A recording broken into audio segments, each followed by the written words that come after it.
welcome to the KVJ After the Show podcast. Kevin's eyes look insane, but he's got new hair. Virginia is a witch, and she farts in her chair. Jason is a spaz who's got an old man's ass. Welcome to the After the Show podcast. Alrighty, hello, and welcome to the KVJ After the Show podcast. What's going on, everybody? What's going on? Happy little Wednesday here. So we cruise through to a weekend that I got to get on top of here. Yeah, you sooner better than later. You better start figuring out what you're doing. Oh boy. Yeah, that's just it. Well, the problem that I have is my family has a lot more free time than I do. And my wife's a big thinker. Boy, she's got some plans. She's a big dreamer. She really is. That girl's a big dreamer. Boy, it's just tiring because, you know, she gets going, she gets an idea and she's got to get on it right away. And so here I am tootling along, doing my work, all that kind of stuff. And next thing I know, I hear a little chirping from maybe somebody in the family or somebody around the way. Be like, hey, you know, you're doing. I'm like, I'm doing. I'm what? going where? What's happening? I don't even know what's going on. Gainesville. Yeah, what's happening? What's his plan?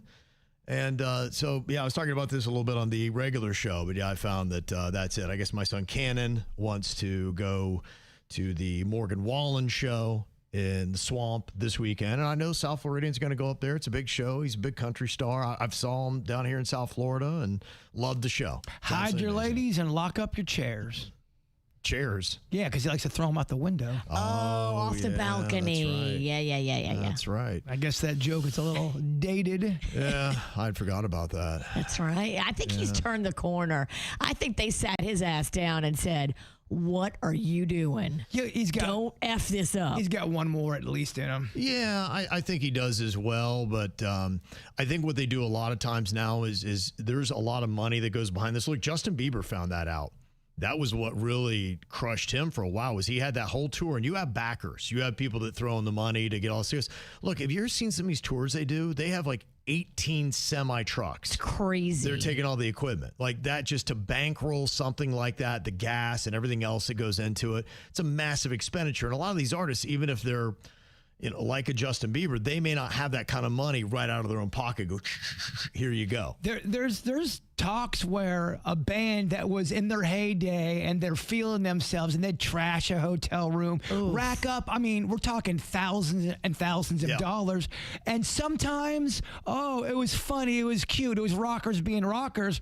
Other times the record company would sit their ass down and go, look, this isn't the 70s and we have to pay for this. And if you guys do this shit again, you're fucked.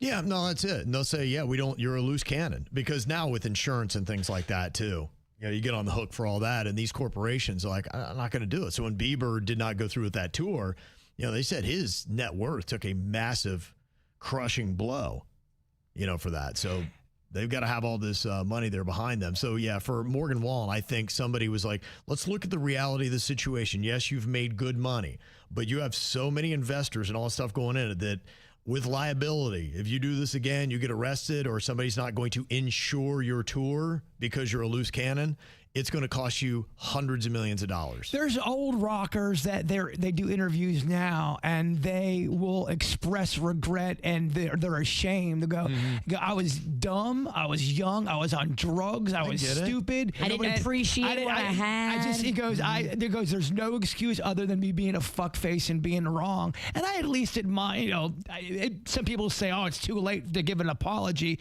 Some people never give an apology. At least they recognize you're not supposed to, you know, piss off the 30th story onto people as they're walking When down. you're young, you do dumb things. Oh, you do. And then you grow up and you're like, I'm embarrassed. There's things I look back and I go, man, I wish I could go back and beat the shit out of a younger Jason Pennington. But I'm a pacifist and I'm not a good fighter, so I don't know how that would go. What if the young you kicked the old you's ass? He would. He had more juice. He had more gusto. He'd fuck me up. Yeah, so I was just kind of hit with that. So I was like, okay, wait a minute. So let's walk this through. What's going on? How are we going to do this? And my wife's like, yeah, the tickets are really expensive. I don't want to spend that kind of money, but I just want to get them there and make sure that they've got somebody in town because, you know, my son's going to be 18. His girlfriend's just a little bit younger, and so It's not the kind of trip that they need to be going on by themselves. well, it's a lot. I don't. And some of those roads, I don't. I know a lot of it's highway, but he's not ready for highway. He's not ready for that. No. 5.5 hour road trip. No. In one direction. So. Yeah, so I got that. I'm like, yeah, I want to be there. But my wife's like, yeah, we're just going to, after the concert, we're going to drive home. I'm like, okay, so the concert, what? Maybe 11:30, going to get out, traffic, all that kind of good stuff, right? You get on the road and really get a good groove. You're going to get home. I might be in bed by 6 a.m. I'm like, that's rough. Daddy's going to pull an all-nighter. That's just rough. And then getting ready for a show on Monday, I'm like, this is the kind of stuff that breaks me. Like, you don't get to be on a bender because you're the DD. Exactly. Yeah, I am. I'd have to drive us back. And I'm like, yeah, because I don't trust her driving because she can't see. I don't trust Cannon because he's young and can't drive. So, yeah, I'm doing that whole thing. So, I will tell you that some people have said, hey, look, we got a place up there. Because that was the one thing. My wife's like, the whole town, everything's sold out. And the price of it's ridiculous. And that's what she's trying to do. She don't want to spend all this money with everything else you're going to spend. So some people have said, hey, I got a place. So I'm going to look into that. So thank you. We know people that have kids up there in school and they have a place. So I appreciate that. I think hopefully somebody's going to bail my ass out because that's the one thing. I just got to convince her to be like, look, we have to stay. That's insane. At least to sleep for 6 hours or whatever and then get on the road. Stay the night. Yeah. Maybe you and her enjoy a little romantic time back at the Airbnb. I'm not going to do that to anybody's place. If you're giving me a place, don't freak out. They'd be like, oh, no, he's going to come here and fill the whole place with semen. Like, we're not going to, no. Oh, he got that new strong peen. Yeah, I'm not going to do that. Yeah. 7 Hummers ago. Okay. I got you. Yeah. So, anyway, so it is what it is. And yeah, I told my wife, I'm like, no, let's not go. She's like, well, we're going to go. She's like, if you don't want to go, then that's fine. You can stay home. And, I can't do that because I would be freaking out the entire time. You won't be able to sleep worried. Right. It's not safe. It's not safe. So I'm going, if we go. Now I just got to try to do other things and manipulate, hopefully behind the scenes. And, he forgets about it, doesn't want to go, and we don't go. Do you think she's already bought the tickets? I don't know yet. I don't think so. Because she had said, well, we'll find out from him on Saturday morning. So I'm like, all right, whatever. Last minute Morgan Wallen tickets can't be cheap. Are you more pumped if you get shitty Morgan Wallen tickets, you're in the back, or you get front row Morgan Freeman tickets and he gets to speak and gives like one of those, acting orator type of I think I go shitty Morgan Wallen. Yeah. Get front row tickets though to Freeman. I'm good. I'm good on Freeman. Yeah. I think I take the shitty tickets. Yeah. Lulu said, Kevin, just say no. Okay. Louis is new to the show. Yeah. They'll go without him, and then he'll be all worried because of their safety. You don't tell the queen no. Like, no. If she's like, I'm going to go, we're going to go. If Kevin says, no, I'm not going, she says, okay, put your balls in this noose here and let me pull them right into the car. Well, that's where she says. She's like, fine, stay. Yeah, that's fine. I'm not telling you have to go. I'm not going to tell you what to do, but I'm telling you what I'm going to do. There's guilt mixed in there. Well, I mean, it's all guilt. Yeah. It's fear. That's why I would go. It's fear. Yeah. Because if anything happened to him, I'd feel terrible. He's afraid of his wife who can't see and his son who's not old enough to drive. Yeah, and if anything goes down, it's your fault no matter what. And if you feel so guilty. Yeah. Oh my gosh, the guilt. Yeah. So to me, the best solution if we do have to go is finding a place we can get at least 6 hours of sleep. And if that's the case, it looks like, all right. It's just, a lot of times when the weekend hits, I'm like, all right, now what am I going to do? Like, I don't have time to plan out weekends. Sometimes figure it out when we get there. When you think it may not go great, sometimes those are the best moments. You never know. Yeah. Okay, never mind. I'll shut the fuck up with my fake positivity. It could be a fun adventure. I think, And that's why I go with it. And look, I am the one that is by the book, everything over the edge of being safe. My wife is like the loose cannon. She's like, nah, let's go with it. Let's charge the stage. Yes, right. So, but for me, it's all work related because everything, even on the weekends, I can't get out of line. Like, because it just throws off the entire week. So, but she's like, screw it. Go for it. Roll the dice.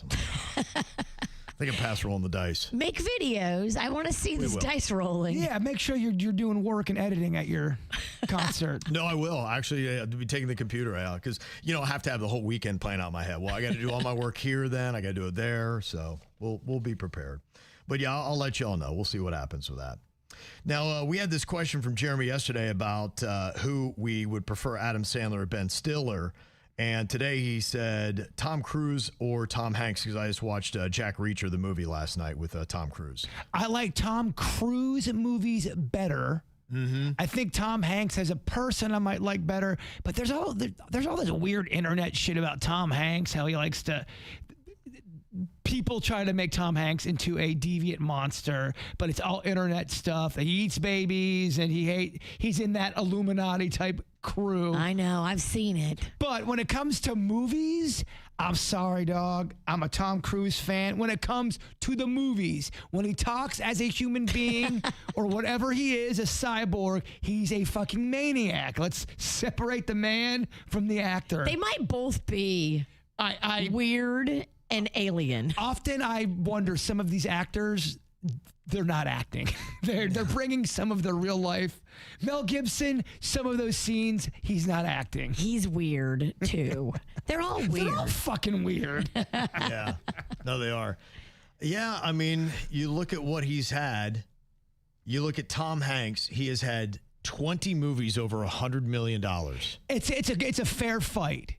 I mean, that's unbelievable. 20 movies. He's got some Polar Express bullshit in there, though, so don't get tricked. He does, and yeah, F the Polar Express. It's the weakest holiday movie ever made. We are a show that does not support the Polar Express.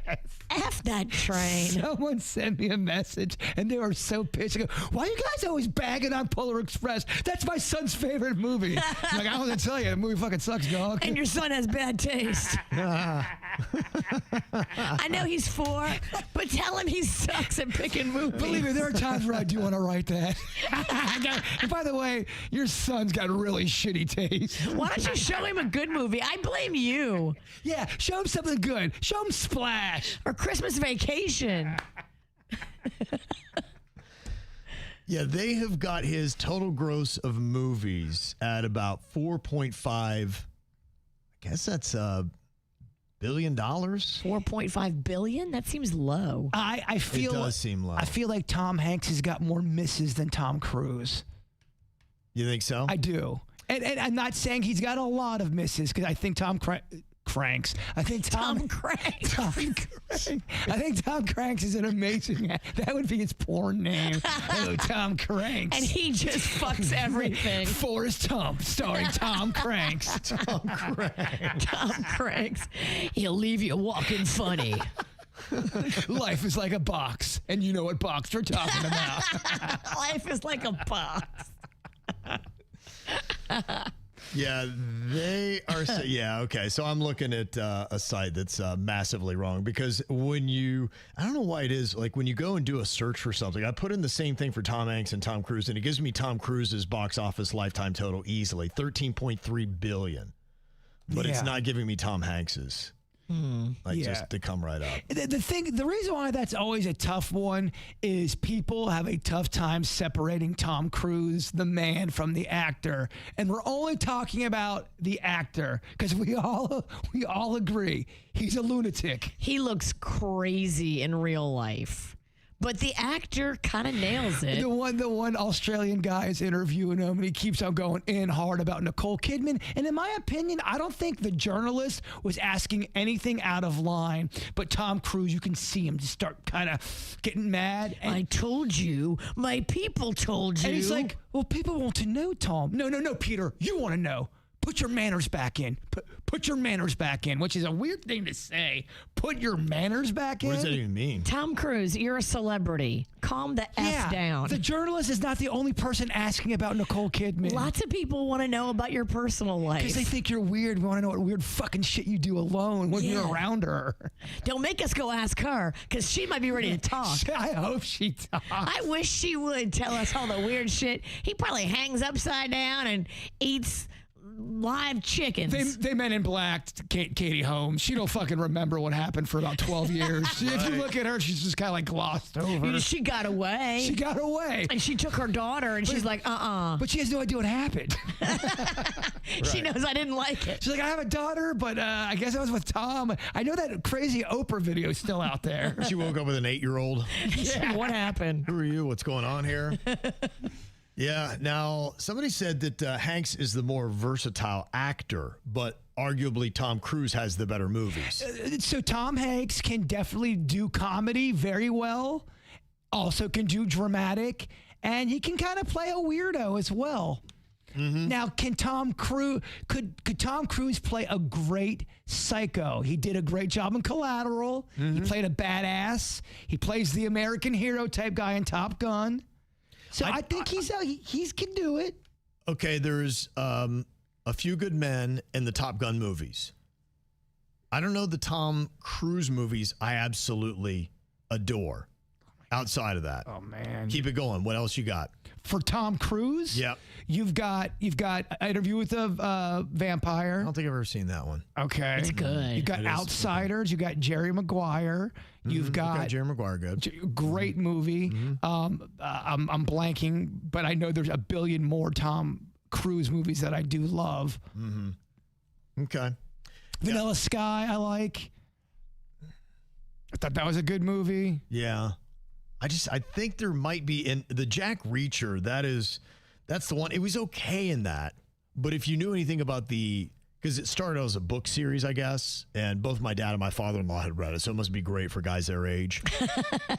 Old guy jam. And they had said that Jack Reacher is supposed to be a mountain of a man. In fact, they do a Jack Reacher TV series now that's really pretty good. In fact, if you've watched it, I just saw this week that it has been renewed for Amazon Prime for a 5th season. And it's got that one big dude that used to be on American Idol. He appeared on American Idol. Remember he just beat the shit out of his neighbor he was on the motorbike, and the neighbor tried to confront him and he whooped his ass.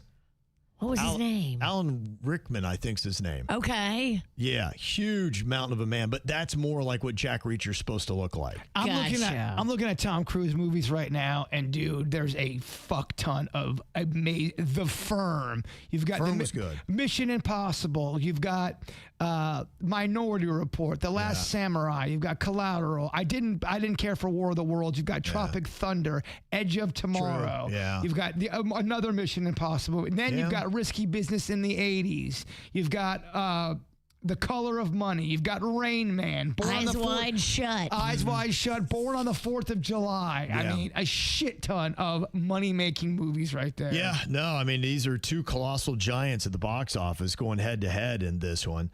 Tom Hanks is winning it. I think I could see it because you have some of those ones that do really pop too. The Forrest Gump. I love Tom. Look, I the love Toy his Story movies. He's great. Yeah. Well, one of Tom Hanks's greatest movies is Big.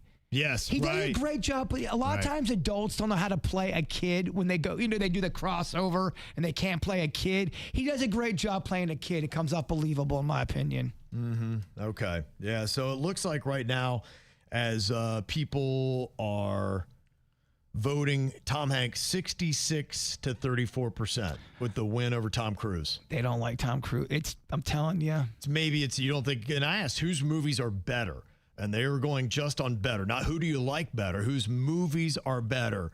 66% says Tom Hanks' movies are better. Not that the man's better, the movies are better. That's how they do it. And I just got a chance to look it up because I knew I got the name wrong. Alan Ritchson is the guy who's playing Jack Reacher. Ritchson. That show it's pretty action packed. I was watching it over at my sister's house. They got a lot of action in that thing. It's good. Yeah.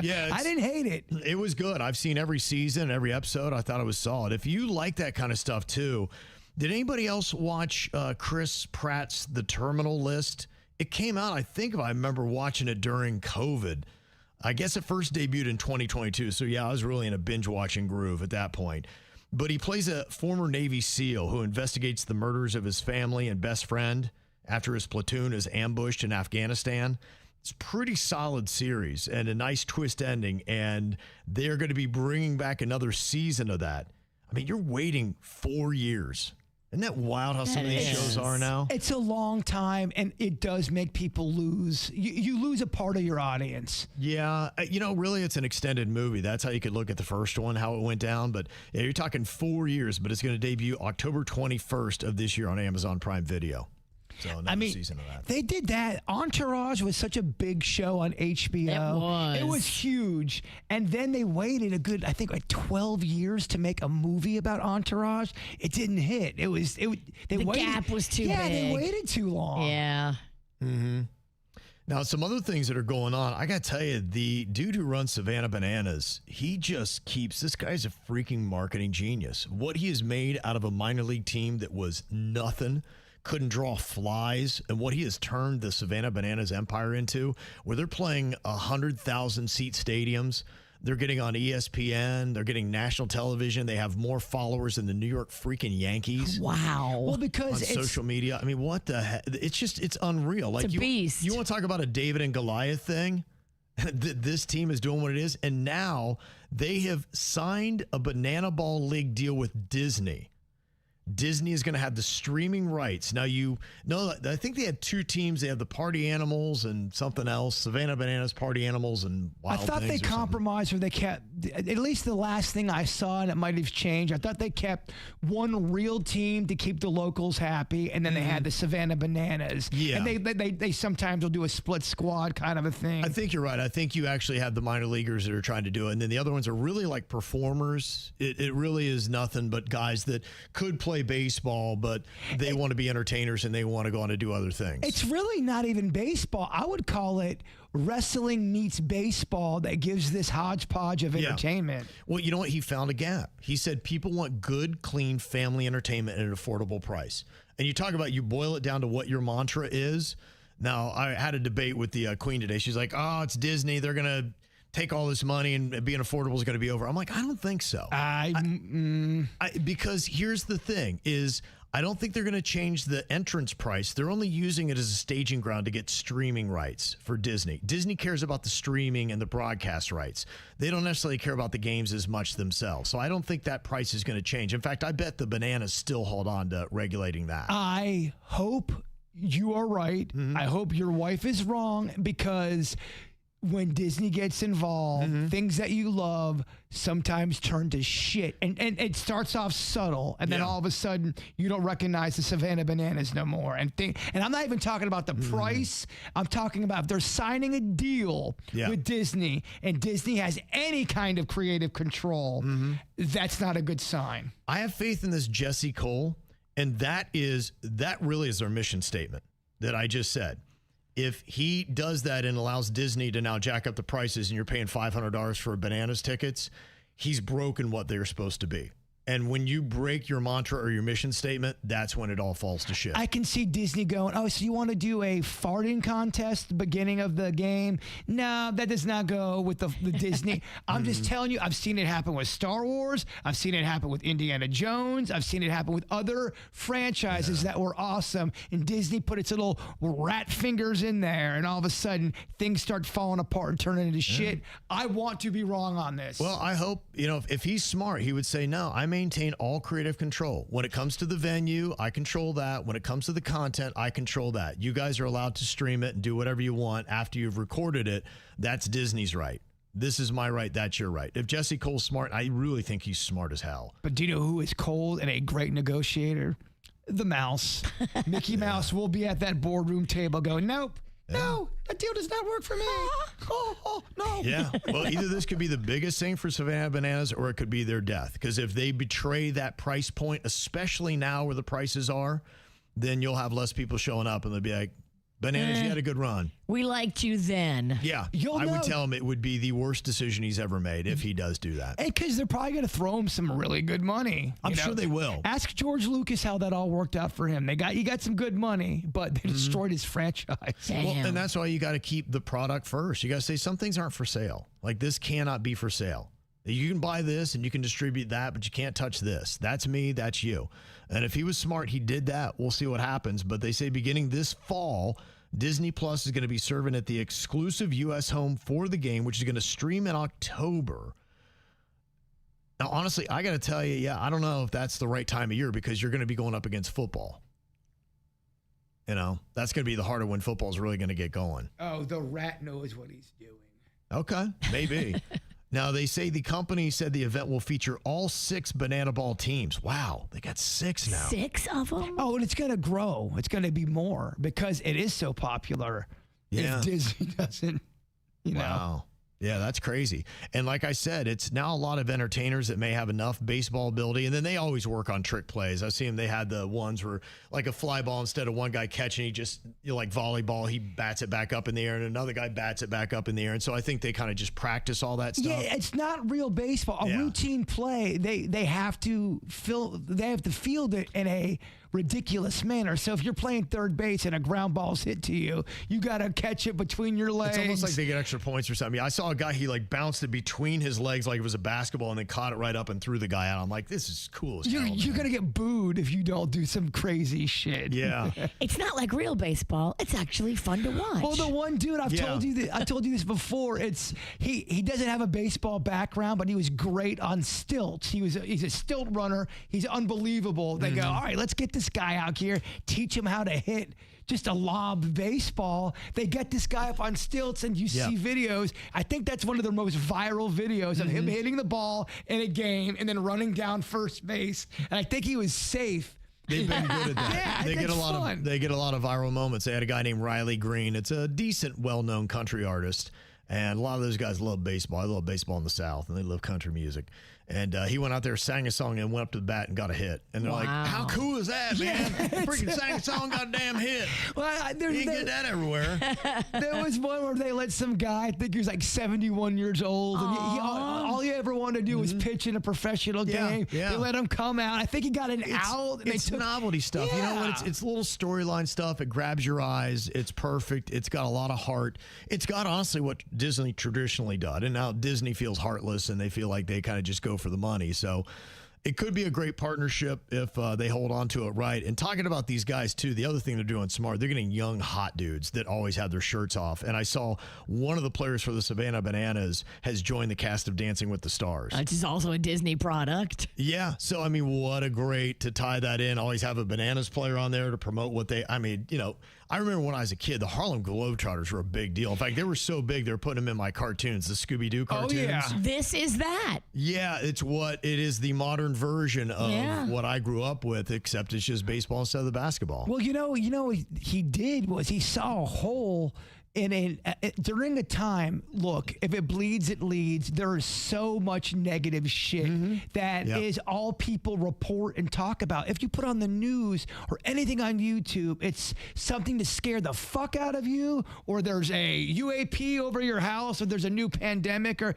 it's nice to be able to go to something, get your mind off of what, the troubles of the world. I don't think we have enough of that. No, we don't. We need more hot guys dancing and taking off their shirts, damn it. There you go. And honestly, even if a guy had a big old belly and went out there and people would go, they'd lose their shit. Oh, there's one where the ump gets it hard. He gets down. They love it. The umpire starts breaking it down He does and that dances. every game. Yeah. They got the same ump, and he does. He twerks and all that when stuff. they do, He's real good. if there's a play at first, the umpire at first will do like a dance, and Have you seen the ninja ump that they have? Yes, it's that amazing. whenever he goes to call somebody out, he does a full flip and goes, "Hiya!" out. It's unreal. amazing. There's just so much stuff to watch. It's Bizarro world. It's great. And there's just always something to see. So, I hope it's a great partnership. And Disney's got a lot of bad ones, but I hope that's a good one. I'm not trying to be negative. I do hope that I'm wrong, and I would love to see Savannah Bananas go right to the moon, baby. Amen. Yeah. I did see that the voice added Queen Latifah. In fact, she's coming in with that Riley Green I was just telling you about. Okay. So he's to that level where they could put him on The Voice. So, I mean, that's big for Bananas to get a guy of that caliber. Hell yeah. The Voice. Yeah. Dude, that's a national show. Mm-hmm. Yep. And we got a local that is on a new Food Network show that premiered last night called Chopped Castaways. Chopped Castaways. Okay, I love the show Chopped. Okay, all right. So but Castaways, are they on an island? Okay, so it's a combination of a cooking show and Survivor. I love it. Okay, tell me if you like this concept. It's an 8-episode series that strands quote unquote, 12 chefs on a Caribbean island where they must earn ingredients through physical challenges and cook entirely over open fire without modern kitchen equipment. Huh. I'm convinced the people over at that network, what they do before a big boardroom, they go, all right, everyone, get your Wonder Joints out, smoke a little bit. What kind of ideas you got? Let's do Survivor meets the chefs. You're going to cook and try to survive and cooking because, you know, cooking is surviving. You got to find your ingredients, man. You got to go in the ocean, capture a shark, and then make shark sticks. I mean, I would watch that. I would definitely watch. I love the Food Network. It's one of them ones you put on. You're not too much drama. It's just very peaceful to watch. Yes, and you get a fun little cute recipe. And you learn a lot, too. Yeah, you do. Yeah, so our local is Boynton Beach chef Hannah Flora, who began her career at the Everglades Club in Palm Beach. That's a very swanky place. She's also worked seasonally between South Florida and Martha's Vineyard. Okay. Yeah, that's kind of a cozy thing.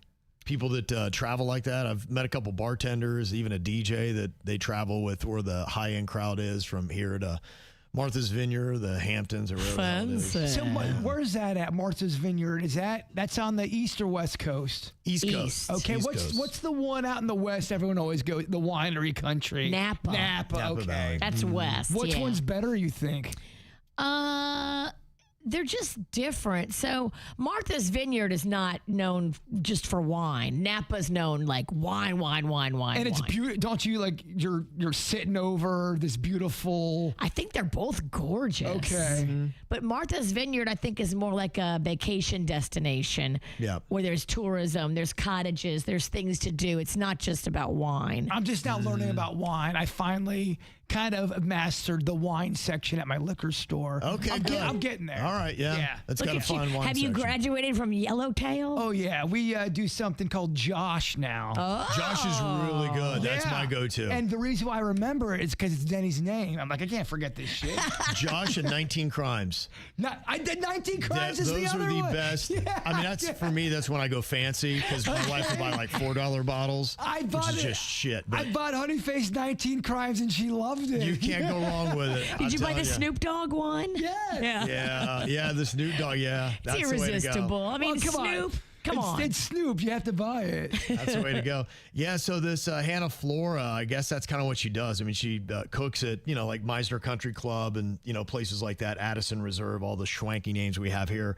But then she loves doing TV shows. She was on season 23 of Hell's Kitchen on Fox. She was a runner-up in the season. And then she's on this show, Chopped Castaways, Tuesdays, 9 o'clock on the Food Network, and it airs today on HBO Max. Yeah, I'm a big fan of Chopped. I like a lot of those. My favorite one, though, on the Food Network, I believe it's the Food Network, I love the Food Truck Wars. It is so much fun to watch. What do they do on that one? They've got usually about 9 food trucks that are competing for who's got the best, and they usually have their own style of food, and they have to drive around. Usually they'll pick a city like a Nashville or something.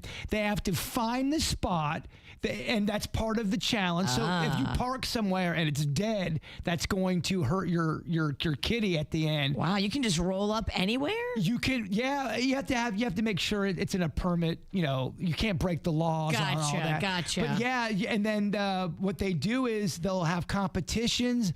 They'll invite all these people, and whoever sells the most dishes will win that round. Okay. And each team there's a team that gets eliminated. It's just so fun. I am fascinated by food trucks. See how they make it, what they make it, how they do it. Some people are gross with how they make their food. Others clean as a whistle.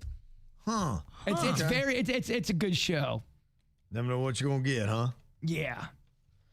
Now, we were talking about this place the other day. It is pronounced Bic Nha. It is a Vietnamese restaurant in Pinellas Park, Florida here.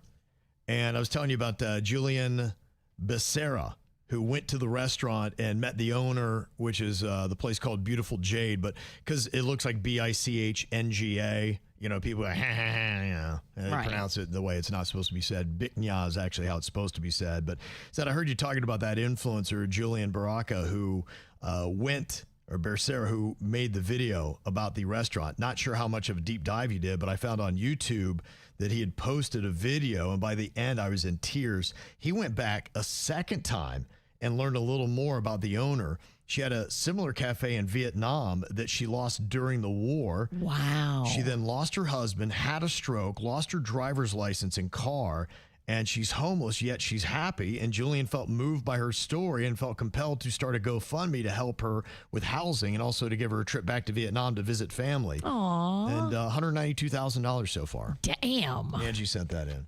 That's kind of cool. I'm more into that story. That's beautiful. Yeah. You see that a lot. And I mean, I love the stories. I hope that they're all giving the money to the people. Yeah. Because those GoFundMes we've heard about, it can be shady with the people that organize them. You never know. I mean, it is tough, but sometimes you just have to say, look, I'm putting this out into the universe, God, and I hope it's being used the right way. But please let it be legit. Yeah, you know my heart in it. So sometimes you got to trust other people. They're going to do the right thing with it. So I guess it's having faith in humanity, which may not be easy. It's hard. A couple of other good stories I saw. There was a high school student who experienced homelessness throughout his childhood who got accepted to 65 out of 70 colleges he applied to. Wow, good for him. Including Notre Dame, Dartmouth, Columbia, Kid No Dummy. Oh, wow. Man, that's how I felt when I got into Palm Beach State. Yeah, right. That's kind of cool. He's going to do industrial engineering. Good for him. Yeah, I love to see that. To me, that's still heartening because America's always got to be that place where you can reach that dream. You can absolutely come from homelessness and then, you yourself can propel yourself to that level. Sometimes I get a little concerned that it gets trickier and the rules work against you even harder. And I think you got to make sure that you're always creating a nice path for anybody that is motivated and wants to climb that ladder. Don't grease the rungs of it is what I'm saying. And I bet you he had teachers that helped him along the way. It takes that. And guidance and mentors. And they're like, nope, we're not letting you give up because you're smart. It's also ultimate respect. I mean, to pull yourself out of a tough situation to make something out of yourself. Not everyone's built that way. I hear you. That's a tough thing. It really is. And you wonder now, I mean, that's what has made America great. It's what's made humanity so resilient. How many of us still have that dog in them? Oh, much like they say at the end of Flash Gordon, nothing can kill the human spirit. Okay. Right? Come It's on. AI. AI actually might kill the human spirit, but let's not talk about that. And I thought this was nice, too. They had what was a phone booth that they converted actually into a library. Huh? Yeah, I guess people would donate books, and they made it, if you had a phone booth and maybe you put little shelves in it, whatever, people can come and access a book or whatever. Oh, that's cute. Like a little neighborhood book and shop. There was a homeless man that wrote a handwritten note and left it in that phone booth, and he basically just said that he sits by the war memorial most evenings, and he gets there where he can get a light and read. And he said, having these books available adds just a little brightness to my day. Aww. And so a librarian saw it, shared it, and now people are like, trying to make it a little bit better. And he just got $17 million on GoFundMe. Probably, But then someone stole it from him. Yeah, that's the wild thing is. My favorite is when somebody they look at, we're gonna get a GoFundMe page for this person. This person deserves all this, and then you find out they're a horrific person. They've got like 9 sexual offense cases against them. They're like, let's take this one back. We should have done a background check on this homeless guy. There's this thing called research. Don't want to support this guy. That does happen. It does. Well, we had the one thing, the Dave and Jimmy, great radio show out of Columbus, Ohio, huge station, kind of like WRMF is in South Florida, WNCI. Grandfather, I think, is a 175,000 watt radio station. Whoa, that's a big dog. On top of the big building in downtown Columbus. It's nationwide. It was owned by Nationwide Insurance. That's why it's WNCI, stands for Nationwide Communications, whatever. And I've picked up that radio station in Tennessee before. Whoa. And wow. Yeah, it's like I said, it is a powerhouse. It dominates Columbus ratings. Oh my and gosh. it's just what kind of tower is that? Yeah, it's on top of the building, but like I said, they're allowed to be 175,000 watts. Most radio stations are not allowed to go over 100. Right, you're capped. Yeah, they cap it at 100,000. That's badass, though. I mean, it's a if they keep it going, they can keep it booming. They're grandfathered in. There ain't no excuse to have shitty ratings either. You have the biggest biggest signal ever. Get on it. Let's get some numbers here. And so they had some listeners call them, and they're like, this dude has amazing pipes. His name is Ted Williams. And they called him the man with the golden voice. This was back in 2011. I don't know if you remember that. Oh, Yeah. Oh, do we remember Ted? We do. Yeah, he would go up and somebody would come up and he'd talk to him, be like, well, hello, how are you guys doing today? He had this golden voice, and then they brought him into the radio station, and then he started getting voice work. And then, he became a voiceover artist and a motivational speaker and got all these kind of like perks and all that kind of stuff. But I remember he had some rockiness. There was some things in his past. They did not do a background check before they put him on the air. Well, why would they, Virginia? He's got a golden voice. Yeah. He had a lot of stuff that kind of went on and got some stuff, but I think he had some more issues with addiction struggles. Well, the internet loves to find a hero, put them up as the hero, and then do the research and go, oh, shit. That is the formula. Yikes. We didn't look into his past. It's tough because, look, a lot of times, unfortunately, you wind up on the streets. Maybe you've had something you've tried to work through, and, and sometimes when you get the resources, then the opportunities come back.